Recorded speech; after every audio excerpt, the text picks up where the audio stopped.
இந்த ஆங்ஷியஸ்னஸ் வருது பார்த்தீங்களா? அந்த விஷயத்த பார்த்துட்டு நம்மளும் பண்ணணும்னு போகும்போது, கடைசியில என்ன ஆகுதுன்னா, மிஞ்சறது லாஸ் மட்டும் தான். ஏன்னா, அவங்க என்ன பண்றாங்கன்னு உங்களுக்கு தெரியாது. அவங்க காட்டுறது முதல்ல உண்மையா பொய்யான்னே தெரியாது. யார் வேணா எடிட் பண்ணி இன்னைக்கு என்ன வேணா வீடியோ போடலாம். கரெக்ட்டா?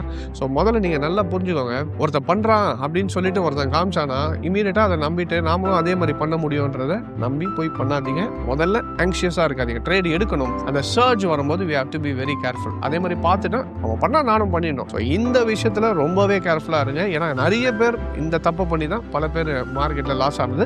ஏன் 15 வருஷத்துக்கு முன்னாடி நான் ஸ்டார்ட் பண்ணும்போதும் இந்த மாரி சில வீடியோஸும், சில ஆர்டிகல்ஸும் படிக்கும்போது இந்த மாரி இவ்வளோ பண்ணியிருக்காங்க, அவ்வளோ பண்ணியிருக்காங்க அப்படிலாம் சொல்லும்போது என்ன ஆயிடுச்சுன்னா, சரி நம்மளும் இது மாரி பண்ணிட்டு நார்மலா ஒரு ட்ரேட் எடுக்கிறத இன்னும் அதிகமா ட்ரேட் எடுப்போம். அப்போ கடைசியில என்ன ஆயிடும், லாஸஸ் பெருசாகும், அக்கவுண்ட் வாஷ் அவுட் ஆகும். So don't be anxious in trading. முதல்ல இந்த வீடியோஸ் பார்க்குறது, இந்த மாதிரி நிறைய யூடியூப்ல இந்த மாதிரி இவ்வளோ பண்ணலாம் அவ்வளோ பண்ணலாம்னு சொன்னாங்களே, அந்த மாதிரி வீடியோஸை பார்க்குறத தவிருங்க. அதே டைமில் கொஞ்சம் லேர்னிங்கான வீடியோஸ் பொறுமையாக பண்ணுங்க, மார்க்கெட்டை கற்றுக்கிட்டு பண்ணுங்க, பொறுமையாக என்னன்றது புரிஞ்சுக்கிட்டு பண்ணுங்கன்னு சொல்கிறாங்க பார்த்தீங்களா, அந்த மாதிரி வீடியோஸ் பாருங்கள். இப்போ நம்ம வீடியோஸ் நீங்கள் பார்க்குறீங்க, இது மாதிரி நிறைய பேர் அட்வைஸ் பண்ணுறவங்களும் இருக்காங்க. ஸோ அந்த மாதிரி ஒரு என்ன சொல்கிறது, நல்ல மோட்டிவேட்டடாக இருக்கிற மாதிரி பார்க்குறத விட்டுட்டு, இந்த ஒரே நாளில் என்ன சொல்கிறது, இப்போ அடித்தா ஒரே ஸ்ட்ரைட்டாக மில்லியனர் தான் அந்த மாதிரி சொல்கிற மாதிரி வீடியோஸ் எல்லாம் வந்து கொஞ்சம் கம்மி பண்ணிக்கிறது. It will be better. That is the first advice I will give.